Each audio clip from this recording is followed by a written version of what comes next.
Hello दोस्तों, कैसे हैं आप सब। मेरा नाम उमेश कुमार सोला from JD medical college Kharagpur और मैं आपको इस वीडियो में पढ़ाने वाला हूँ जनरल फार्मेकोलॉजी। जनरल फार्मेकोलॉजी में फार्मेकोकाइनेटिक्स और फार्मेकोडायनेमिक्स के बारे में बताएंगे। और आज इस वीडियो में पढ़ने वाले हैं डिटेल में एब्जॉर्प्शन के बारे में कि ड्रग का एब्जॉर्प्शन कैसे होता है और किस किस मैकेनिज्म से होता है उसके बारे में डिस्कस करेंगे। पी ग्लाइकोप्रोटीन को भी डिटेल में डिस्कस करेंगे। बायो कवेलेंस क्या है उसको डिस्कस करेंगे। बायो अवेलेबिलिटी क्या है। तो लग जाइए पढ़ने में, आप शुरुआत कीजिए मेरे साथ में और फार्मेकोलॉजी पूरा अच्छे से ख़त्म कीजिए। चलो शुरू करते हैं। जनरल फार्मेकोलॉजी का पहला जो वीडियो है वो क्या है, फार्मेकोडायनेमिक्स और फार्मेकोकाइनेटिक्स में डिफरेंस देखना है कि क्या है, और उसके बाद में फार्मेकोकाइनेटिक्स के अंदर हम एब्जॉर्प्शन पढ़ने वाले हैं। चलो शुरू करते हैं। देखो फार्मेकोकाइनेटिक्स एक तरफ लिखेंगे फार्मेकोकाइनेटिक्स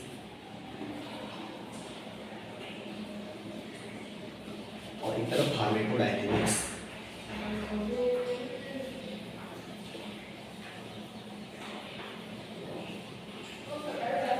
फार्मेको मतलब फार्मा में क्या होता है, ड्रग होता है, ठीक है। काइनेटिक्स मतलब क्या होता है, movement,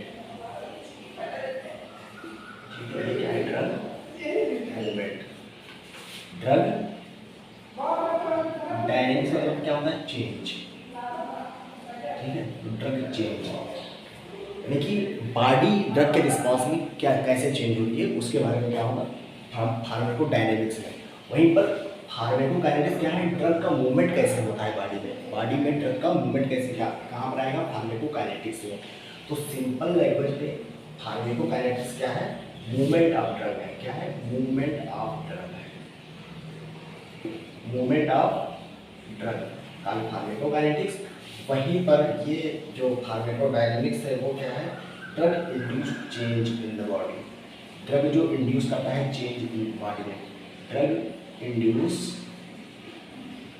change in the body.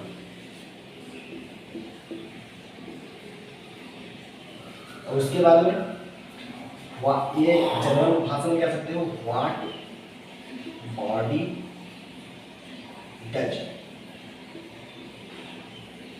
To the drug. Body drug के साथ में क्या करती है, और इसमें क्या होगा, ड्रग बॉडी पे क्या करता है। तो what drug does to the body,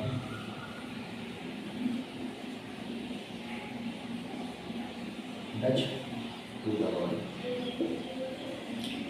ये सिंपल डेफिनेशन हो गया। सिंपल आप समझ सकते हैं कि फार्मेकोडायनेमिक्स क्या है और फार्मेकोकाइनेटिक्स क्या है।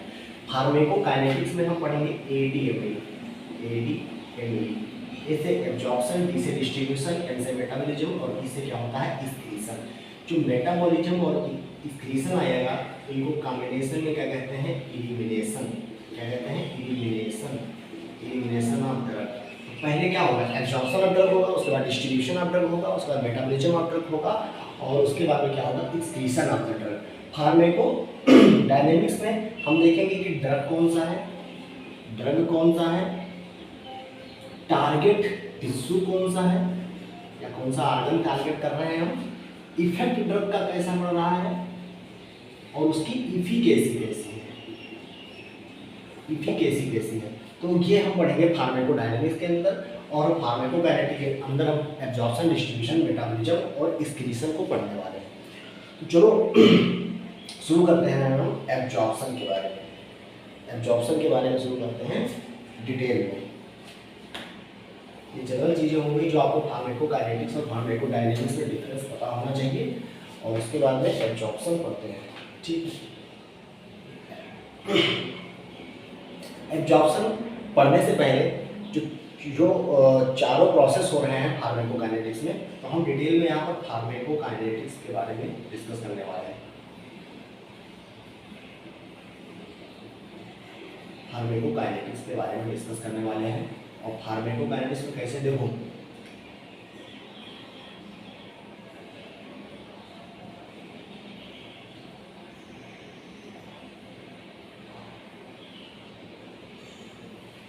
ओरल रूट से कोई ड्रग ली गई तो बॉडी में जाएगी। अब बॉडी में जब कोई ओरल ड्रग ली गई लेगी, ठीक है, ओरल ड्रग, ओरल ड्रग लेगी तो जीआईटी में जाएगी, जीआईटी में मूव करेगी। उसके बाद में यहाँ पर क्या होगा, इसका एब्जॉर्प्शन होगा। पहला क्या होगा, एब्जॉर्प्शन। तो फर्स्ट पॉइंट क्या होगा, एब्जॉर्प्शन। एब्जॉर्प्शन होगा, उसके बाद में वो कहाँ पर जाएगा, सिस्टेमिक सर्कुलेशन में जाएगा।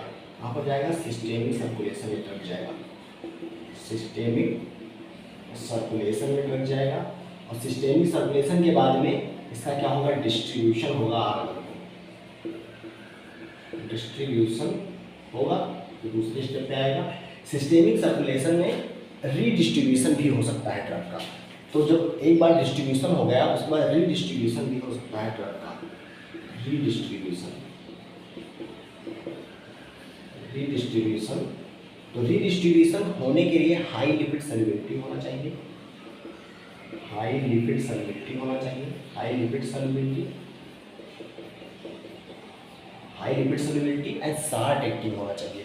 जो ड्रग होना चाहिए कैसा होना चाहिए, शार्ट एक्टिंग, यानी कि क्विक इफेक्ट देता हो, यानी कि क्विक इफेक्ट देता हो और हाई लिपिड सॉल्युबिलिटी हो for redistribution. High lipid solubility होना चाहिए, शार्ट एक्टिव होना चाहिए रीडिस्ट्रीब्यूशन के लिए। वहीं अगर हमको रीडिस्ट्रीब्यूशन नहीं कराना है तो उसकी लिपिड सॉल्युबिलिटी क्या होनी चाहिए, बहुत ही कम होनी चाहिए और लॉन्ग एक्टिव होना चाहिए, लॉन्ग एक्टिव ड्रग होना चाहिए, यानी कि टारगेट से बांड कर जाता हो ड्रग और लॉन्ग एक्टिव, यानी कि लॉन्ग समय तक टारगेट से बांड ही रहता हो। तो उसमें उस केस में क्या होगा, रीडिस्ट्रीब्यूशन नहीं हो पाएगा। तो जैसे कि मान लो टारगेट से बांड कर गया, टारगेट बॉन्ड ड्रग, तो क्या हो गया, लॉन्ग एक्टिव होंगे, लॉन्ग एक्टिव और इनका नो रीडिस्ट्रीब्यूशन, इनमें क्या होगा, नो रीडिस्ट्रीब्यूशन, ठीक है, रीडिस्ट्रीब्यूशन नहीं होता जो टारगेट से बाहर ड्रग होते हैं, जो लॉन्ग एक्टिव होते हैं।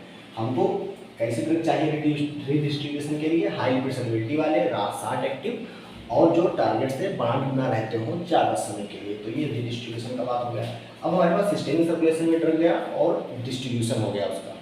अब यहाँ पर जो एब्जॉर्प्शन हुआ, जो रिमेनिंग ड्रग हुआ, रिमेनिंग ड्रग है वो कहाँ कहाँ जा सकते हैं, एक तो तुम्हारा एक्सक्रीशन में जा सकता है, किडनी में जाएगा, किडनी, और ऐसे नहीं किडनी में जाएगा, मेटाबॉलिज्म के अनुसार आएगा, क्योंकि जो लिपिड सोल्यूबल होते हैं उनका एक्सक्रीशन नहीं होता है और जो वाटर सोल्यूबल होते हैं ड्रग उनका क्या होता है, एक्सक्रीशन हो जाता है। जो रिमेनिंग ड्रग होगा वो कहाँ जाएगा, लीवर में, उसका क्या हो जाएगा, मेटाबॉलिज्म, मेटाबॉलिज्म। और मेटाबॉलिज्म में क्या होगा, ड्रग टूट जाएगा, तो ब्रोकन डाउन हो जाएगा, ब्रोकन डाउन या वाटर सोल्यूबल बन जाएगा। तो ब्रोकन डाउन हो गया या वाटर सोल्यूबल हो गया। तो वाटर सोल्यूबल जो ड्रग होगा वो प्लाज्मा में फिर से सर्कुलेट कर दिया जाएगा, तो ये चला जाएगा सर्कुलेशन में या प्लाज्मा में फेंक दिया जाएगा फिर से इसको। और जब ये प्लाज्मा में जाएगा तो जाके बाउमेंस कैप्सूल से किडनी में जाकर क्या हो जाएगा, स्क्रीन हो जाएगा। तो किडनी पहुंचेगा, तो किडनी में क्या हो जाएगा, इसका स्क्रीशन हो जाएगा। तो ये हो गया तुम्हारा अगला स्टेप। तो हमको यही चीज़ मेन पढ़ना है, हमको क्या पढ़ना है, मेटाबॉलिज्म, स्क्रीशन, एब्जॉर्प्शन पहला पढ़ना है, उसका डिस्ट्रीब्यूशन पढ़ना है, ठीक है, उसका मेटाबॉलिज्म पढ़ना है और फिर पढ़ना है हमको स्क्रीशन, फार्माकोकाइनेटिक्स के अंतर। अब जो कुछ ड्रग यहाँ पे जो रिमेनिंग ड्रग थे वो लिवर में चले गए, लेकिन इससे कुछ ड्रग जो होंगे वो टारगेट पे जाएंगे और इफेक्ट करेंगे, टारगेट पे जाएंगे और क्या करेंगे, इफेक्ट, और क्या करेंगे, इफेक्ट। तो ये जनरल नॉलेज हो गया पूरे चारों प्रोसेस का कि कैसे कहाँ पर होता है। अब एब्जॉर्प्शन कहाँ पर होगा, स्मॉल इंटेस्टाइन में सबसे ज़्यादा होता है, स्टमक में भी हो सकता है, लार्ज इंटेस्टाइन में भी हो सकता है ड्रग, ओरल में, माउथ में भी एब्जॉर्प्शन हो सकता है। तो एब्जॉर्प्शन कई जगह हो सकता है, लेकिन सबसे ज़्यादा कहाँ पर होता है, स्मॉल इंटेस्टाइन में। तो अब हम डिटेल में पढ़ेंगे एब्जॉर्प्शन। एब्जॉर्प्शन पढ़ने के पहले जो रीडिस्ट्रीब्यूशन वाला मामला है इसका एक एग्जाम्पल देख लेते हैं, थायोपेंटोन, ठीक है। तो यहाँ पर लिख देते हैं, अगर थायोपेंटोन को सल्फर के साथ में देते हैं, थायोपेंटोन सल्फर के साथ में देंगे तो वो लिपिड सलूबल हो जाता है। लिपिड सलूबल हो जाता है तो उसका रीडिस्ट्रीब्यूशन हो जाता है। ठीक है, तो क्या हो जाएगा, लिपिड सलूबल हो जाएगा।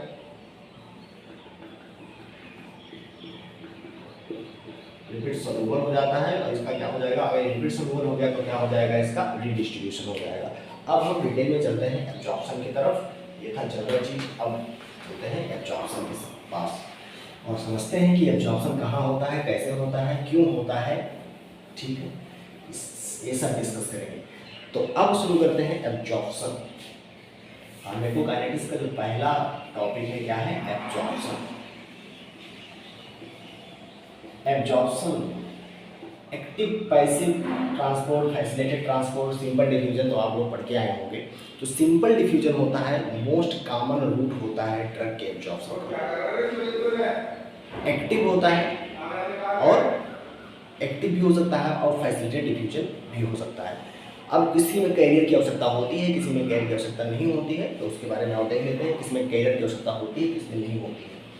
देखो पहले देखते हैं, जो प्लाज्मा मेम्ब्रेन होती है वो लिपिड बाइलेयर की बनी होती है, यानी कि जो कंपाउंड लिपिड में सॉल्युबल होंगे वो आसानी से लिपिड की बाइलेयर को पार कर जाएंगे, लेकिन जो वाटर सॉल्युबल होंगे वो लिपिड बाइलेयर को पार नहीं कर पाएंगे।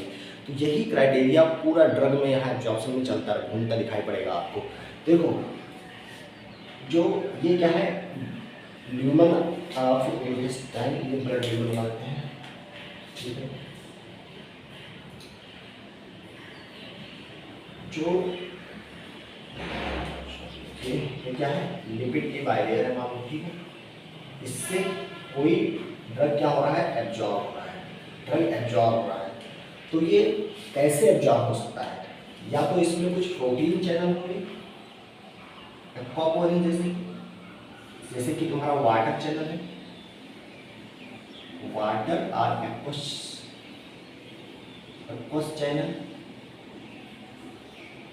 और इससे मेनली कौन जाता है, इंसुलिन। ठीक है, वाटर चैनल हो जाएंगे या सिंपल डिफ्यूजन द्वारा, सीधे सिंपल डिफ्यूजन हो गया। क्या हो गया, सिंपल डिफ्यूजन हो गया ड्रग का। जो ड्रग आया या तो वाटर चैनल जा रहा है जैसे कि इंसुलिन, और सिंपल डिफ्यूजन हो गया। सिंपल डिफ्यूजन तुम्हारा most common type of absorption का मैकेनिज्म होता है, यानी सबसे ज़्यादा जो ड्रग एब्जॉर्ब होते हैं वो सिंपल डिफ्यूजन द्वारा होते हैं इंटेस्टाइनल ल्यूमन में, जो ब्लड में एब्जॉर्ब होते हैं, क्योंकि सिस्टेमिक सर्कुलेशन में जाते हैं। और ये तुम्हारा जो सिंपल डिफ्यूजन होगा अक्रॉस किसके होगा, across semi permeable membrane, across semi permeable membrane, across semi permeable membrane. अब कुछ कैरियर मेडिएटेड ट्रांसपोर्ट भी होता होगा, जिसमें कोई प्रोटीन होगी लिपिड में, जो आप जानते हैं लिपिड का स्ट्रक्चर कैसा होता है, कुछ इंट्रिंसिक पैटर्न होते हैं, कुछ एक्सटेंसिव प्रोटीन होते हैं। तो जो इंट्रिंसिक प्रोटीन होंगे वो भी काम कर रहे होंगे कुछ सब्सटेंस को अंदर से बाहर ले जाने में, यानी कि एब्जॉर्ब करने में हेल्प कर रहे होंगे, तो उनको क्या कहेंगे, कैरियर। ठीक है, तो कैरियर क्या होते हैं, पंप या प्रोटीन होते हैं जो सब्सटेंस को एब्जॉर्प्शन में या एक्सक्रीशन में हेल्प करते हैं। तो उनके बारे में देखते हैं। अगला क्या है, कैरियर मेडिएटेड ट्रांसपोर्ट। क्या देखते हैं, कैरियर मेडिएटेड ट्रांसपोर्ट। वह है carrier mediated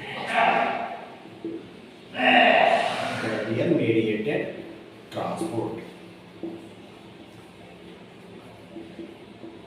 career mediated transport मतलब कि जैसे कि तुम्हारा जो रिसेप्टर होते हैं लिपिड में, लिपिड बाइलेयर में रिसेप्टर या पंप जो होते हैं वो कैरियर कहलाते हैं। क्या कहलाते हैं, कैरियर। लिपिड में क्या कहते हैं, कैरियर कहलाते हैं, जो कि एब्जॉर्प्शन करवाते हैं ड्रग का। अब अगर ये हाई कंसंट्रेशन, ये कर रहा हूँ तो हाई कंसंट्रेशन से लो कंसंट्रेशन की तरफ ले जा रहे हैं तो क्या होगा, पैसिव। और अगर लो कंसंट्रेशन से हाई कंसंट्रेशन की तरफ ले जा रहे हैं तो क्या होगा, एक्टिव ट्रांसपोर्ट। क्या होगा, एक्टिव ट्रांसपोर्ट। और एक्टिव तुम्हारा इसमें एटीपी की रिक्वायरमेंट होती है, लेकिन पैसिव में कोई एटीपी की रिक्वायरमेंट नहीं होगी। एक्टिव ट्रांसपोर्टर का एक बहुत बढ़िया एग्जाम्पल है पी ग्लाइकोप्रोटीन। तो इसका एग्जाम्पल क्या होगा? P glycoprotein. पी ग्लाइकोप्रोटीन जो तुम्हारा रेजिस्टेंस प्रोवाइड करवाता है बैक्टीरियल सेल और कैंसर सेल में, उसको भी अच्छे से डिस्कस करेंगे हम। अब पहले कुछ एग्जाम्पल देख लेते हैं फैसिलिटेड डिफ्यूजन और एक्टिव ट्रांसपोर्ट के, उसके बाद में चलते हैं पी ग्लाइकोप्रोटीन पे। पी ग्लाइकोप्रोटीन पे 60 नोट आ सकता है अलग से, तो आप लोग अच्छे से पढ़िएगा उसको। देखो ग्लूकोज का ट्रांसपोर्ट जो होता है वो फैसिलिटेटेड डिफ्यूजन भी हो सकता है, यानी कैरियर प्रोटीन के द्वारा, और एक्टिव ट्रांसपोर्ट भी हो सकता है, वो भी क्या होगा? कैरियर प्रोटीन के द्वारा ही होगा। तो ग्लूकोज जैसे कि तुम्हारा फैसिलिटेटेड डिफ्यूजन, फैसिलिटेटेड डिफ्यूजन, ठीक है, और यह है एक्टिव ट्रांसपोर्ट। दूसरा क्या है? Active transport. तो देखेंगे ग्लूकोज का कहाँ पर होता है, जैसे कि ग्लूकोज ट्रांसपोर्टर 4 जो होता है वो कहाँ पर होता है? स्केलेटल मसल में होता है, स्केलेटल मसल में होगा। ये तुम्हारा क्या करता है? फैसिलिटेटेड डिफ्यूजन करवाता है। वहीं पर जो SGLT सोडियम ग्लूकोज ट्रांसपोर्टर 1 जो होता है कहाँ पर होता है? इंटेस्टाइन में, और SGLT2 कहाँ पर होता है? किडनी में। ये एब्जॉर्प्शन करवाता है ग्लूकोज का by active transport mechanism. SGLT1 intestine में, SGLT2 किडनी में एब्जॉर्प्शन कराएगा ग्लूकोज का एक्टिव ट्रांसपोर्ट मैकेनिज्म द्वारा। तो ये एग्जाम्पल हो गया एक्टिव ट्रांसपोर्ट और फैसिलिटेटेड डिफ्यूजन का ग्लूकोज के लिए। अब कोई भी ड्रग होता है, कोई भी ड्रग आप देंगे, मान लो ओनली ड्रग दे रहे हैं, तो पहले कहाँ मूव करेगा? GIT में जाएगा, गैस्ट्रोइंटेस्टाइनल ट्रैक्ट में जाएगा। वहाँ उसका क्या होगा? एब्जॉर्प्शन होगा। तो पहला क्या होगा? एब्जॉर्प्शन होगा। उसके बाद में उसका डिस्ट्रीब्यूशन होगा आर्गन में, डिस्ट्रीब्यूशन होता है आर्गन में, और उसके बाद में डिस्ट्रीब्यूशन होगा। तो जो डिस्ट्रीब्यूशन होगा और फिर उसके बाद क्या होता है? सिस्टेमिक सर्कुलेशन में जाता है, ठीक है। सिस्टेमिक सर्कुलेशन में यानी डिस्ट्रीब्यूशन कैसे हो रहा है? सिस्टेमिक सर्कुलेशन के थ्रू जा रहा है आर्गन में, डिफरेंट आर्गन में। तो सिस्टेमिक सर्कुलेशन में ड्रग के जाने से पहले ही कुछ ड्रग इफ्लक्स हो जाते हैं सेल से, किसके द्वारा? पी ग्लाइकोप्रोटीन के द्वारा। तो P glycoprotein first pass metabolism में रोल प्ले करती है। तो और ये फर्स्ट पास मेटाबॉलिज्म के लिए पी ग्लाइकोप्रोटीन जिम्मेवार होती है। तो डिस्ट्रीब्यूशन होगा, और जो पी ग्लाइकोप्रोटीन होगी वो क्या करेगी? Against concentration gradient. अब देखो ड्रग जब इंटेस्टाइन में है यानी कि इंटेस्टाइनल ट्यूबल में ड्रग ज़्यादा है, यानी कंसंट्रेशन हाई है। अब जो ब्लड वेसल है उसमें कंसंट्रेशन लो है, तो हाई कंसंट्रेशन से लो कंसंट्रेशन में यानी कि सिंपल डिफ्यूजन से आराम से एब्जॉर्प्शन हो सकता है ब्लड वेसल में। लेकिन जो पी ग्लाइकोप्रोटीन होती है वो अगेंस्ट कंसंट्रेशन ग्रेडियंट ATP का यूज करके ड्रग का इफ्लेक्स करवा देती है। क्या करवा देती है? ड्रग इफ्लेक्स करवा देती है, ड्रग इफ्लक्स। और ये जो मैकेनिज्म है ये कहलाता है फर्स्ट पास मेटाबॉलिज्म। क्या कहलाता है? First pass metabolism. First pass metabolism क्या है? फर्स्ट पास मेटाबॉलिज्म को हो या प्री सिस्टेमिक एलिमिनेशन, यानी कि सिस्टेमिक सर्कुलेशन में ड्रग के जाने से पहले ही क्या हो गया? ड्रग इफ्लक्स हो गया, बाहर निकल गया सेल के। तो ये प्री सिस्टेमिक इलिमिनेशन भी कहलाता है। प्री सिस्टेमिक इलिमिनेशन भी कहलाता है फर्स्ट पास मेटाबॉलिज्म। ये एक मिसनोमर है। क्या है? मिसनोमर है। फर्स्ट पास मेटाबॉलिज्म क्या है? मिसनोमर है। यहाँ पर कोई मेटाबॉलिज्म नहीं हो रहा है, ध्यान दीजिएगा, ये मिसनोमर है। यहाँ पर कोई मेटाबॉलिज्म नहीं हो रहा है, केवल नाम है मेटाबॉलिज्म। यहाँ पर कोई मेटाबॉलिज्म नहीं हो रहा है, केवल ड्रग बाहर निकाल दिया जा रहा है सेल से। तो ये क्या है? ड्रग इफ्लक्स है केवल, ना कि मेटाबॉलिज्म। ये मिसनोमर है और ये होता कहाँ पर है, लीवर और इंटेस्टाइन में, कहाँ पर होता है, लीवर और इंटेस्टाइन में।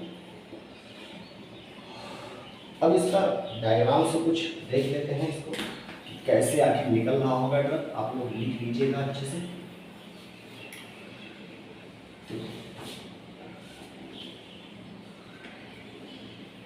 ये ब्लड ल्यूमन है, ठीक है, ब्लड ल्यूमन, इंटेस्टाइन, ये को मालूम इंटेस्टाइनल सेल है, ठीक है। ड्रग का कंसंट्रेशन यहाँ पर इंटेस्टाइनल ल्यूमन है, इंटेस्टाइनल ल्यूमन, ठीक है, उसमें कंसंट्रेशन हाई है ड्रग का। जो ड्रग होगा वो मतलब ब्लड ल्यूमन में जाएगा, लेकिन जो पी ग्लाइकोप्रोटीन होती है, पी ग्लाइकोप्रोटीन वो ड्रग का low concentration to high concentration क्या करती है, ड्रग इफ्लक्स करवा देते हैं पी ग्लाइकोप्रोटीन। ये कौन रोल प्ले कर रहा है, पी ग्लाइकोप्रोटीन। पी ग्लाइकोप्रोटीन क्या कराते हैं, ड्रग इफ्लक्स करवा देते हैं। अब इसका जो है पी ग्लाइकोप्रोटीन का पैथोलॉजिकल यूज होता है, पैथोलॉजिकल यूज इसका देख लेते हैं। तो पी ग्लाइकोप्रोटीन का पैथोलॉजिकल एप्लीकेशन है,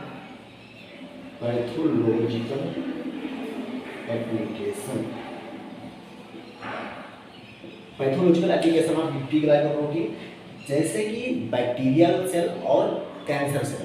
जो बैक्टीरियल सेल और कैंसर सेल होते हैं वो ड्रग के लिए रेजिस्टेंस होते हैं, जो ड्रग देते हैं उनके लिए रेजिस्टेंस पैदा कर लेते हैं। इसके द्वारा जो पी ग्लाइकोप्रोटीन ट्रांसपोर्टर है, एक्टिव ट्रांसपोर्टर है, इसके द्वारा ड्रग को बाहर निकाल देते हैं। जब ड्रग को बाहर निकाल देंगे तो वो काम ही नहीं कर पाएगी, तो उसके प्रति क्या हो जाएगा, रेजिस्टेंस। जो बैक्टीरियल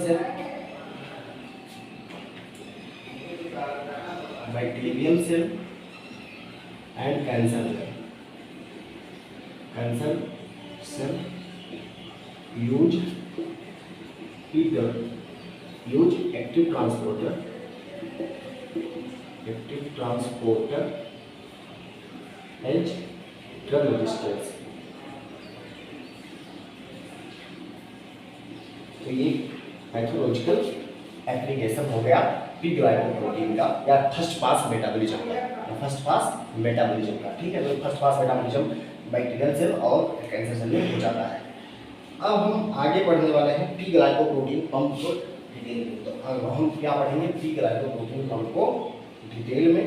तो इसमें तीन चीज होती है, सबस्ट्रेट होता है, सबस्ट्रेस होता है, एक तो होगा सबस्ट्रेट यानी कि जिसके लिए होगा, जिसको बाहर निकालना होगा, इंड्यूसर होगा जो उसको इंड्यूस कर रहा होगा सबस्ट्रेट को बाहर निकालने में, और एक होगा इनहिबिटर होगा जो इनहिबिट कर रहा होगा पी ग्लाइकोप्रोटीन पंप को कि आप ड्रग को बाहर मत निकालिए।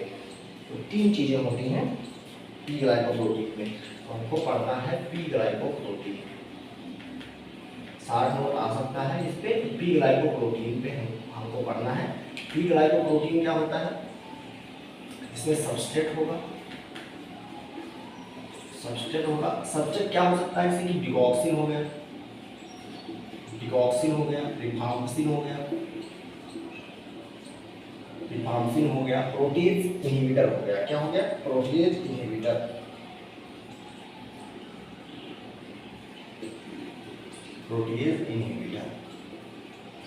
ये सब क्या है, ड्रग है, डिगॉक्सिन, रिफाम्पिसिन, प्रोटीज इनहिबिटर क्या है, ड्रग है, जो कि सबस्ट्रेट की तरह यूज हो सकते हैं। यानी कि इनका क्या होगा, इफ्लक्स होगा, इनको सेल के द्वारा निकाल दिया जाता है। तो ये सबस्ट्रेट है, इफ्लक्स ड्रग है, यानी कि बाहर निकलने वाले ड्रग है सेल से, इफ्लक्स ड्रग।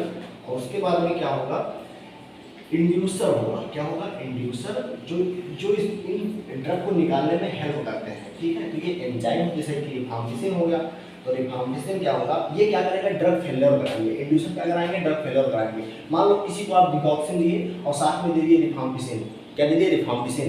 तो रिफाम्पिसिन क्या करेगा, इंड्यूस कराएगा तुम्हारे पी ग्लाइकोप्रोटीन पंप को, और पी ग्लाइकोप्रोटीन पंप अगर इंड्यूस हो गए तो डिगॉक्सिन को सेल से बाहर निकाल देगा और डिगॉक्सिन का इफेक्ट नलीफाई हो जाएगा, यानी कि डिगॉक्सिन अच्छे से वर्क नहीं कर पाएगी। तो इसमें क्या होता है, रिफाम्पिसिन, इसका एग्जांपल क्या है, रिफाम्पिसिन। और रिफाम्पिसिन, ये अगर रिफाम्पिसिन दे दिया गया डिगॉक्सिन के साथ में, तो क्या करवाएगा, ये ड्रग फेलियर कराएगा। तो ये किससे रिलेटेड है? जो इंड्यूसर है वो रिलेटेड है ड्रग फेलियर से। जो ड्रग दिया वो कोई काम ही नहीं की, ड्रग फेल हो गई, तो ड्रग फेलियर से रिलेटेड है रिफाम्पिसिन। और ये तुम्हारा जैसे कि डिगॉक्सिन के साथ में नहीं देंगे, ठीक है। वैसे ही अगला है इनहिबिटर।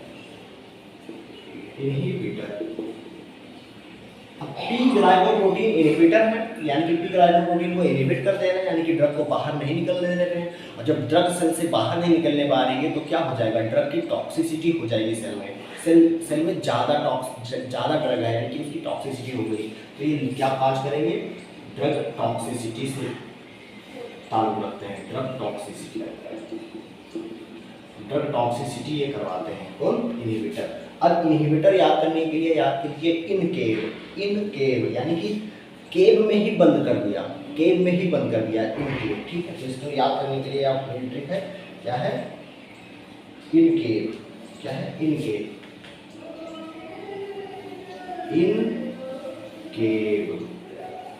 यानी कि इनको केव में ही रखे हुए हैं, बाहर नहीं निकलने दे रहा है, केव में ही है, यानी कि सेल में ही अंदर है। तो कौन इनहिबिटर कौन है? आई से तुम्हारा होगा आइसोनियाजाइड,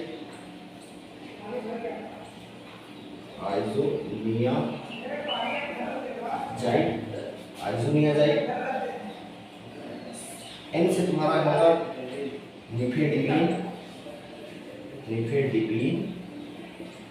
निफेडिपिन, सी से साइक्लोस्पोरिन, ए से एमायोडारोन,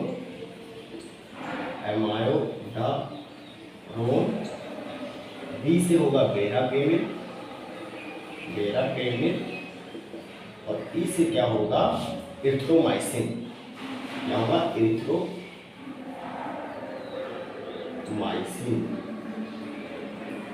इरिथ्रोमाइसिन होगा, या क्या हो सकता है? क्लेथ्रोमाइसिन,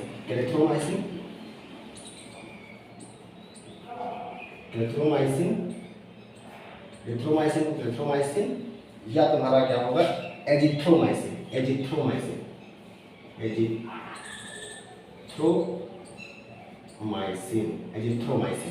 और ये क्या है? एंटीबायोटिक्स है। ये क्या है? एंटीबायोटिक्स है।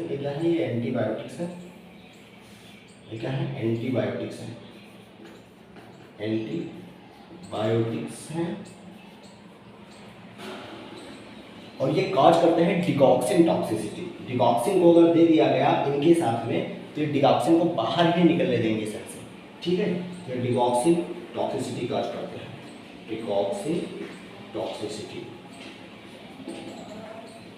तो ये पी ग्लाइकोप्रोटीन पंप के बारे में बात हो गया। अब हम फिर से पढ़ेंगे पैसिव डिफ्यूजन को, और पैसिव डिफ्यूजन के को और डिटेल में समझेंगे।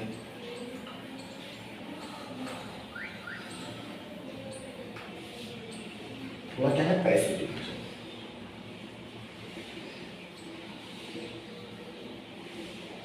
पैसिव डिफ्यूजन हेडिंग क्यों डाले हैं? क्योंकि हम यहाँ ड्रग को अभी हम देख रहे हैं कि ड्रग हम सिंपल ड्रग लेकर बात कर रहे थे, लेकिन अब ड्रग हम आयोनाइज्ड और अनआयोनाइज्ड ड्रग लेकर बात करेंगे।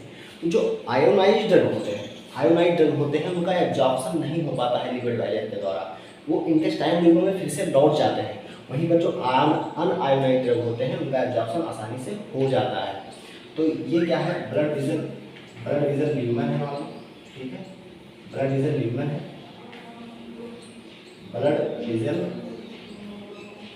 है, हमको ड्रग यहीं पर लेकर आना है।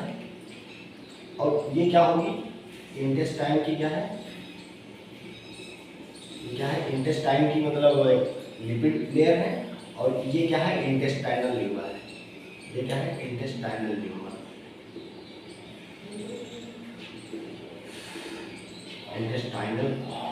है। ये मान लो क्या है? इंटेस्टाइनल ल्यूमन है।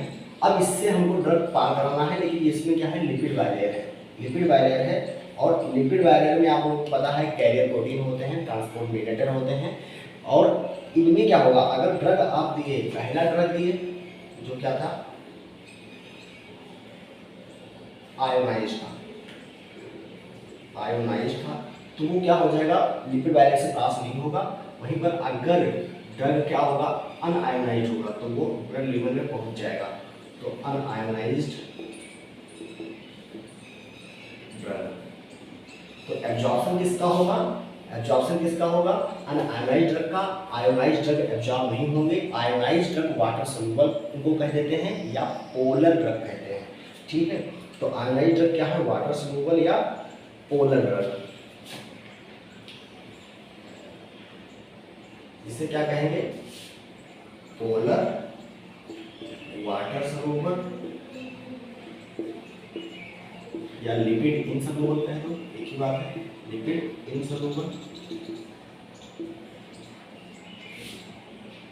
ड्रग, ठीक है। वहीं पर जो अनआयोनाइज्ड ड्रग होंगे ये क्या होंगे, नॉन पोलर वाटर इनसॉल्युबल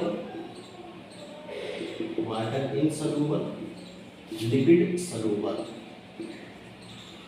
जो लिपिड सॉल्युबल होंगे वो लिपिड की मेम्ब्रेन, लिपिड की जो लेयर होगी उसको आसानी से पास करके ब्लड वेसल की ल्यूमेन में पहुंच जाएंगे। लेकिन जो आयोनाइज्ड होंगे वो नहीं पहुंच पाएंगे, वो इंटेस्टाइनल ल्यूमेन में फिर से वापस आ जाएंगे। इंटेस्टाइनल ल्यूमेन में फिर से क्या आ जाएंगे, वापस आ जाएंगे, ठीक है। इंटेस्टाइनल ल्यूमेन में फिर से वापस आ जाएंगे। अब जो लार्ज साइज के ड्रग होते हैं उनको ओरली नहीं दिया जाता है। आखिर क्यों नहीं दिया जाता है? जो लार्ज साइज के ड्रग होते हैं उनको ओरली इसलिए नहीं दिया जाता है क्योंकि उनका एब्जॉर्प्शन अच्छे से नहीं हो पाता है, उनका पुअर एब्जॉर्प्शन होता है। जो large size drug not given orally, और ओरली क्यों नहीं दिया जाता है, क्योंकि due to large size, due to poor absorption, इनका एब्जॉर्प्शन बहुत ही कम होता है। और जो लार्ज ड्रग है वो कौन से होंगे भाई, जो आप लोग पढ़े होंगे कि जो प्रोटीन, एंजाइम या डीएनए जो होता है उनका जो मॉलिक्यूलर वेट होता है वो 10,000 डाल्टन से ज़्यादा होता है, यानी कि ज़्यादा बड़े मॉलिक्यूल हैं। तो जो ऐसे कंपाउंड जैसे कि एंजाइम है, प्रोटीन है और डीएनए है, डीएनए से डराइव है यानी कि जीन से डराइव है, ठीक है। तो जो या इनको क्या कहेंगे, मोनोक्लोनल ड्रग है, ठीक है। तो ऐसे ड्रग जो एंजाइम है, प्रोटीन है या मोनोक्लोनल ड्रग है उनका लार्ज साइज होता है, इसलिए उनको ओरली नहीं प्रेफर करते हैं। अब एंजाइम में एज लगता है, क्या लगता है, एज, ठीक है। तो जहाँ एज दिखाई पड़े क्या होगा, जैसे पेगलोटिक एज। प्रोटीन में टाइड लगता है, क्या लगता है, टाइड, जैसे कि निसाटाइड। वहीं पर इसमें मोनोक्लोनल में क्या लगता है, मैब, जैसे कि F6C मैब, और सारे कई सारे हो सकते हैं जिसमें मैब, ये हम एक एग्जाम्पल देख रहे हैं। ये क्या है, लार्ज साइज की है, और लार्ज साइज होने के कारण उनको ओरली नहीं दिया जाता है, जबकि और जो ड्रग होंगे उनको ओरली लगभग दे दिया जाता है। तो ये चीज़ें हुई कुछ एब्जॉर्प्शन के बारे में। अब हम आयोनाइजेशन देखते हैं कि कौन ड्रग आयोनाइज होता है और कौन नॉन आयोनाइज होता है। तो इधर लिखेंगे आयोनाइजेशन कब होगा और अनआयोनाइजेशन कब होगा ड्रग का।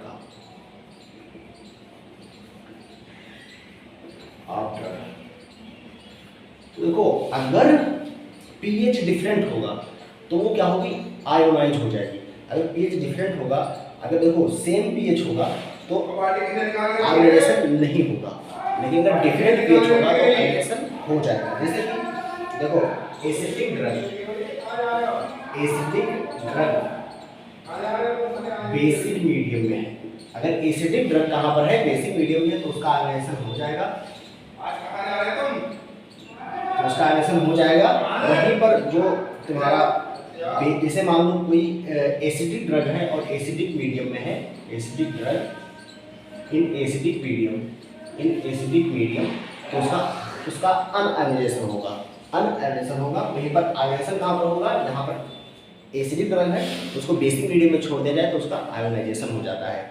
अब इसका एग्जांपल है कि एसिडिक ड्रग था, वो अनआयोनाइजेशन कहाँ पर उसका होगा? स्टोमक में। स्टोमक में बेसिक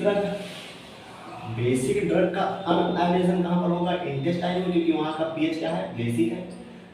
तो इंटेस्टाइन में क्या होगा? इसका अनआयोनाइजेशन होगा। आयोनाइजेशन जैसे कि एसिडिक ड्रग कहाँ पर है? स्टमक में, तो उसका क्या हो जाएगा? आयोनाइजेशन हो जाएगा, क्योंकि स्टमक में क्या है? एसिडिक पीएच है, सॉरी। तो एसिडिक ड्रग अगर तुम्हारा कहाँ है? इंटेस्टाइन में, इंटेस्टाइन जो कि बेसिक पीएच है, तो वहाँ इसका क्या होगा? आयोनाइजेशन होगा। देखो कोई भी ड्रग 100% आयोनाइज ना या आयोनाइज या अनआयोनाइज नहीं होता है, लेकिन एक ड्रग है जिसको 100% मानते हैं आयोनाइज, जो है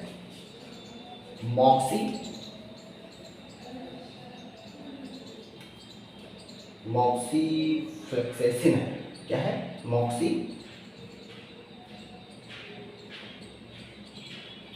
मॉक्सीफ्लैक्सेसिन है ना,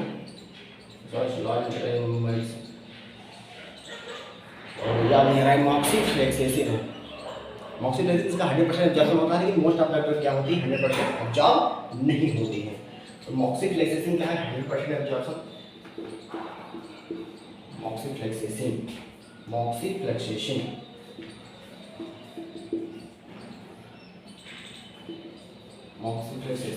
और जो ड्रग है उनका मोस्ट ड्रग क्या होती है?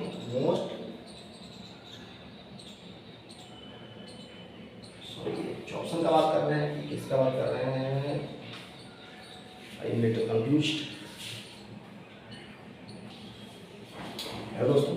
हाँ, थोड़ा सा कंफ्यूजन हो गया था मुझे। तो ये एब्जॉर्प्शन में है, ठीक है। यहाँ की मतलब कि आयोनाइजेशन और अनआयोनाइजेशन में नहीं है। कोई भी ड्रग 100% आयोनाइज या 100% अनआयोनाइज नहीं होता है। वो मतलब कहीं होता है 60% आयोनाइज है, 40% अनआयोनाइज है, तो ऐसा हो सकता है, ठीक है।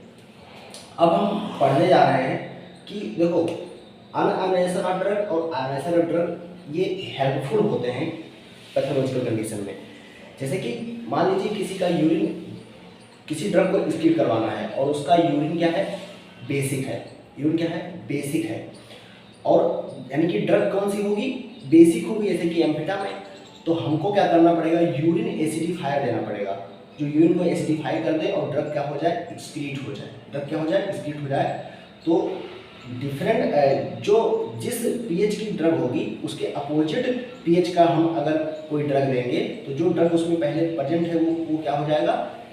एक्सक्रीट हो जाएगा। यानी कि टॉक्सिसिटी अगर किसी ड्रग का हो रहा है तो उस कंडीशन में हमको ये इस चीज़ का यूज होगा। अगर किसी कंडीशन में टॉक्सिसिटी हो रही है ड्रग का, जैसे कि टॉक्सिसिटी क्या हो गया किसी ड्रग का? टॉक्सिसिटी अगर मान लो एसिडिक ड्रग का है, तो उसको क्या प्रोवाइड करवाएंगे? Medium, basic medium. यानी कि एसिडिक ड्रग है तो हम क्या यूज करेंगे? बाइकार्बोनेट देंगे उसको। वहीं पर अगर बेसिक ड्रग की टॉक्सिसिटी है तो उसको हम क्या कर देंगे? अमोनियम क्लोराइड दे देंगे, जो कि बेसिक है। क्या है? एसिडिक है। अमोनियम क्लोराइड जाके HCl बना लेगा, प्लाज्मा में HCl बनाएगा। HCl क्या है? एसिडिक है, ठीक है। तो ये होते हैं जो टॉक्सिसिटी को डिक्रीज करते हैं, ड्रग की टॉक्सिसिटी को डिक्रीज करने वाली चीजें हैं। जैसे कि एग्जांपल देख लेते हैं, जैसे कि एस्पिरिन है। क्या है? एस्पिरिन क्या है? एसिडिक है। एस्पिरिन या फिनोबार्बिटोन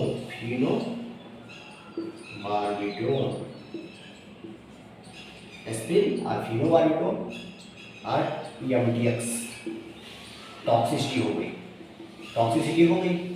अभी क्या है? इसकी क्या हो गई? टॉक्सिसिटी हो गई। तो ये क्या है? एसिडिक ड्रग है, तो हमको बेसिक चीज देना है। क्या दे देंगे? बाइकार्बोनेट। क्या दे देंगे? बाइकार्बोनेट।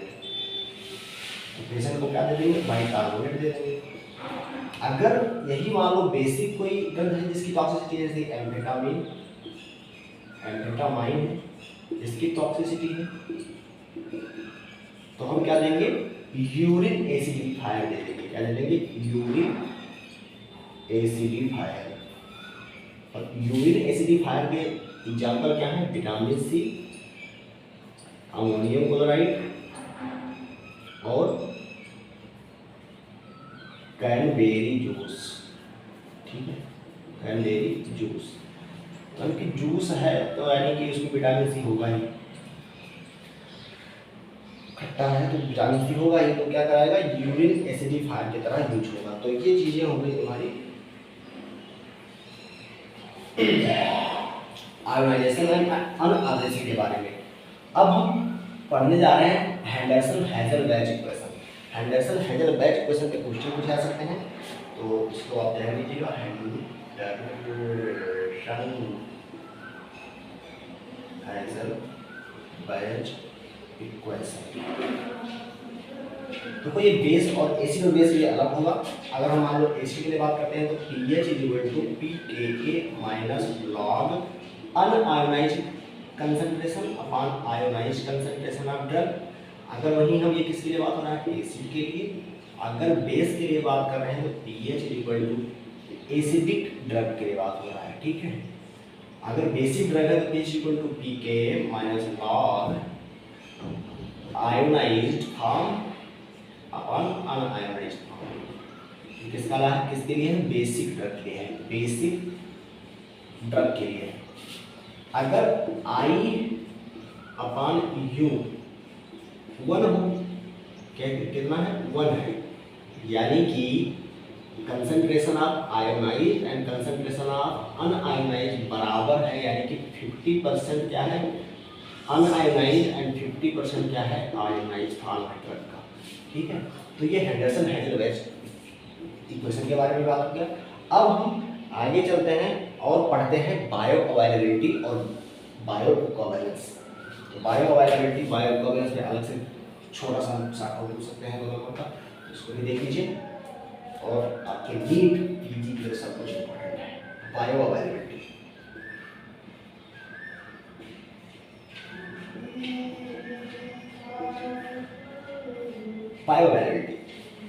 बायोअवेलेबिलिटी क्या है, fraction of unchanged drug that reach in the systemic circulation. वो फ्रैक्शन ड्रग का जो सिस्टेमिक सर्कुलेशन में पहुंचता है उसे क्या कहेंगे, बायोअवेलेबिलिटी। तो यहाँ पर लिख लो fraction of unchanged drug that reach in systemic circulation, systemic circulation, जो सिस्टेमिक सर्कुलेशन में पहुंचता है। अब देखो जो ये बायोअवेलेबिलिटी है ये डिपेंड किस पे करती है, depend on first pass metabolism,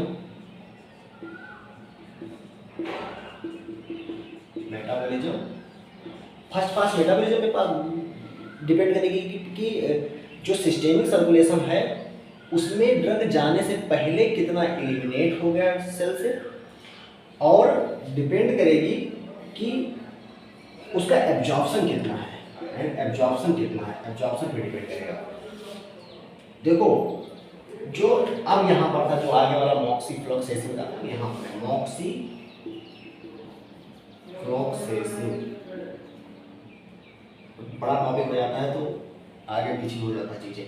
मॉक्सीफ्लोक्सेसिन 100% absorption होता है इसका। Most of the drug not absorb 100% absorption नहीं होता है मोस्ट ऑफ द ड्रग के, तो ये ड्रग के बारे में होगा। अब हम इसको देखते हैं कि आखिर कैसे बायो अवेलेबिलिटी को कैलकुलेट कैसे करेंगे और बायो अवेलेबिलिटी को हम समझेंगे कैसे, क्या है बायो अवेलेबिलिटी क्या है और इसका रेंज कितना होता है। ठीक है, तो बायो अवेलेबिलिटी यानी कि सिस्टेमिक सर्कुलेशन में कितना ड्रग पहुंचा। तो देखो जब हम ओरल रूट से क्या करिए ड्रग लिए, तो ये मान लो है क्या स्टमक है, ठीक है स्टमक है, और इधर बैठे होंगे लिवर काका, ठीक है लिवर काका बैठे होंगे जो अपना काम करने के लिए तैयार होंगे रेडी एकदम से। अब जो ड्रग आया मान लीजिए 200 मिलीग्राम ड्रग लिए आप ओरल रूट से, ठीक, जो आया आपके स्टमक में और एब्जॉर्प्शन हुआ इंटेस्टाइन में कितना, एब्जॉर्प्शन कितना हुआ, मान लीजिए 140 मिलीग्राम एब्जॉर्प्शन हुआ, कितना हुआ 140 मिलीग्राम। एब्जॉर्प्शन जो हुआ उसमें और एक्सक्रीट कितना हो गया, एक्सक्रीट हो गया 60 मिलीग्राम, एक्सक्रीट कितना हो गया 60 मिलीग्राम। तो 200 में से 140 क्या हुआ एब्जॉर्ब हो गया और 60 मिलीग्राम क्या हो गया, 60 मिलीग्राम क्या हो गया एक्सक्रीट हो गया, यानी कि टोटल कितना हो गया 200। अब ये ड्रग, कुछ ड्रग इसमें से जाएगा फर्स्ट पास मेटाबॉलिज्म, मान लो फर्स्ट पास मेटाबॉलिज्म के द्वारा एलिमिनेट कर दिया गया सेल द्वारा, तो फर्स्ट पास मेटाबॉलिज्म। अब फर्स्ट पास मेटाबॉलिज्म क्या था, elimination of drug, elimination of drug before entering in systemic circulation, ठीक है। तो फर्स्ट पार्ट मेटाबॉलिज्म जो लीवर करवाएगा। अब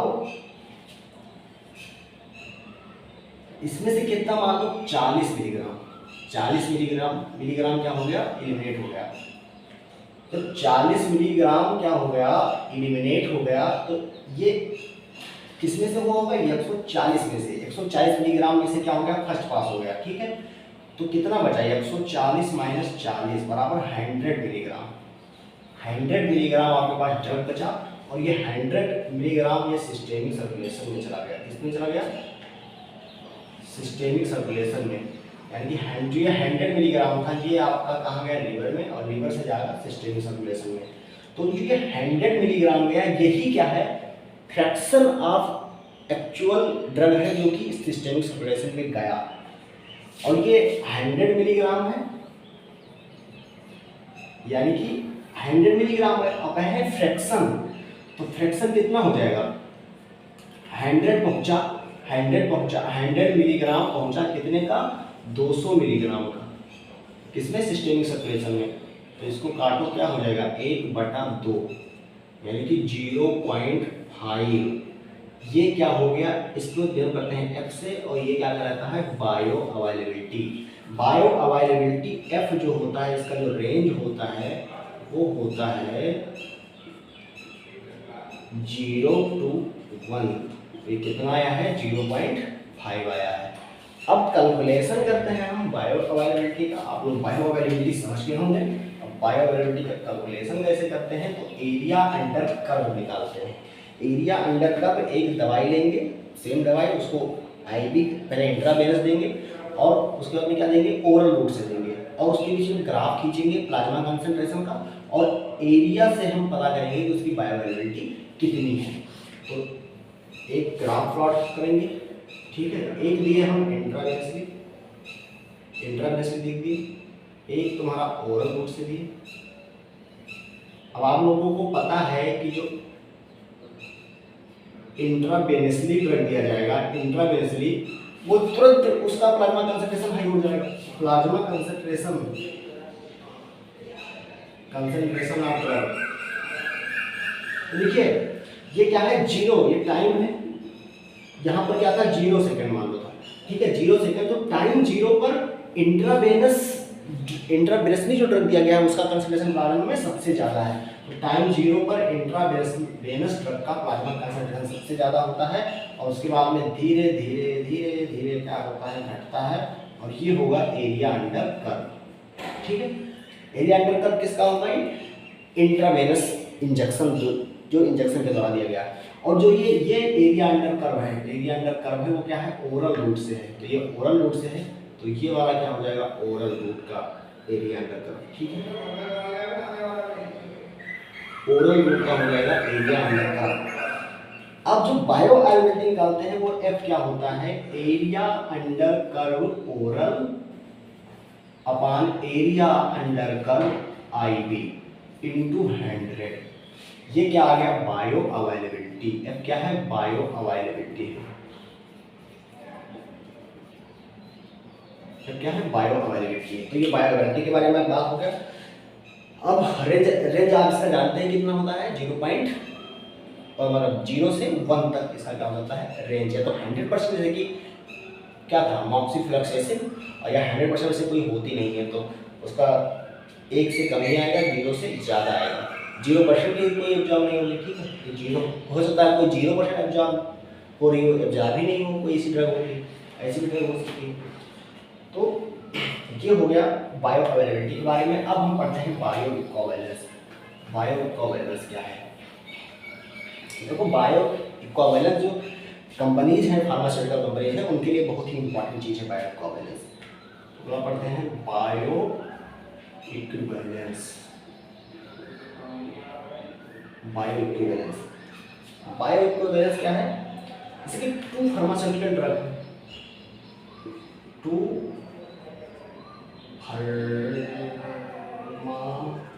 फार्मास्यूटिकल कंपाउंड, उनका क्या है सेम रेट है एब्जॉर्प्शन का, सेम रेट है एब्जॉर्प्शन का, और सेम एक्सटेंट है, सेम एक्सटेंट है। ऐसी ड्रग है, दो फार्मास्यूटिकल कंपाउंड है जो सेम रेट है, यानी कि उनका टाइम सेम है एब्जॉर्प्शन का, और सेम एक्सटेंट से सेम अमाउंट एब्जॉर्ब हो रहा है, सेम टाइम में और सेम अमाउंट एब्जॉर्ब हो रहा है किसी ड्रग का, तो उसको क्या कहेंगे बायो इक्विवेलेंस। क्या कहेंगे? बायो इक्विवेलेंस कहेंगे। अब बायो इक्विवेलेंस जो होता है वो मल्टीनेशनल कंपनीज के द्वारा, जो ड्रग मैन्युफैक्चरिंग कंपनीज हैं उनको, उनके लिए बहुत ही आवश्यक होता है। तो ये required for drug manufacturing companies, ये ड्रग मैन्युफैक्चरिंग कंपनीज के लिए उपयोगी होती हैं। अब इनके आधार पर 2 प्रकार की ड्रग होती हैं, ब्रांडेड ड्रग और जेनेरिक ड्रग।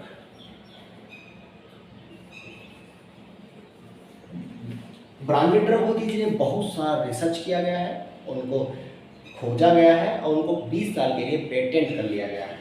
तो इन्वेंट किया गया है इसको, इन्वेंट एंड 20 ईयर पेटेंटेड, 20 साल 20 साल के लिए क्या गया है पेटेंट कर लिया गया है। ये क्या हो जाएगा तुम्हारा ब्रांडेड ड्रग हो जाएगा। और इन ब्रांडेड ड्रग का पेटेंट खत्म होने के बाद में जो ड्रग बनाई जाती है क्या होते हैं जेनेरिक ड्रग होते हैं। क्या होते हैं जेनेरिक ड्रग। तो लीगल कॉपी होती है ब्रांडेड ड्रग की, ठीक है, लीगल कॉपी होती है ब्रांडेड ड्रग की जेनेरिक ड्रग, जेनेरिक ड्रग।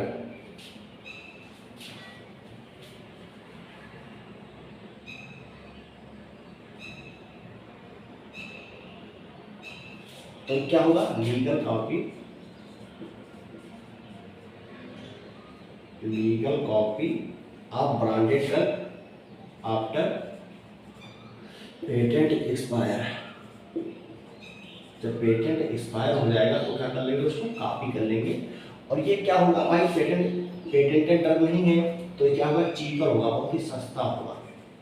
तो सस्ते के कारण बहुत ही बायोपायरेसी भी होती है। आप लोग सुने होंगे बायोपायरेसी के बारे में। तो मल्टीनेशनल कंपनीज होती हैं क्या कर लेती हैं बायोपायरेसी कर लेती हैं ड्रग का। देखो इनको 20% मिनिमम इक्विवेलेंस आवश्यकता होती है, इक्विवेलेंस रिक्वायर्ड होता है। इनको सोल्ड आउट करने के लिए, जेनेरिक ड्रग को सोल्ड आउट करने के लिए मार्केट में 20% मिनिमम इक्विवेलेंस रिक्वायर्ड होता है ब्रांडेड ड्रग से। तो जो ब्रांडेड ड्रग्स हैं उनसे 20% मिनिमम इक्विवेलेंस रिक्वायर्ड होता है। चलो वीडियो खत्म होता है यहीं पे। अगला वीडियो जल्दी ही आने वाला है डिस्ट्रीब्यूशन पे। अगर अच्छा लगा हो वीडियो तो लाइक कीजिए और चैनल को सब्सक्राइब कीजिए और जुड़े रहिए और बहुत सारी वीडियो देखने के लिए। धन्यवाद।